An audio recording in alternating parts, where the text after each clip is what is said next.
কান্দেন কে? কান্দি না আমি হাফেজ। আমি তো শয়তানে ইবলিশে হাফেজ। এলেগা ইবলিশের দোয়া পড়তেছি। তারাবির নামাজ তো 20 রাকাত নামাজ পড়াই।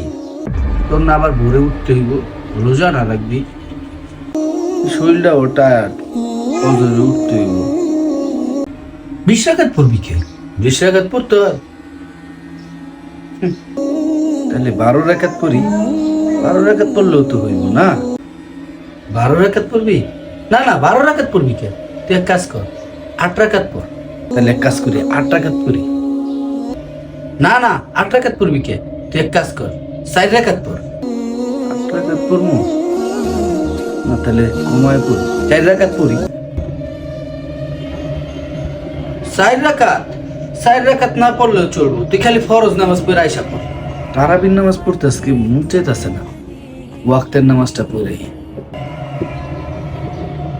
আরে ফরজ নামাজ তো প্রতিদিনই পড়বি। এক কাজ কর, ফরজ নামাজ পড়ারও দরকার নেই। তুই যে সেহরি করতে উঠবি না, একটু আগে উইডা সব নামাজগুলো একলগে পড়ে লাগবি, তাহলেই তো হয়। এটা ভালো হয় না? যা এখন একটু শয়তানি কর, যা যা।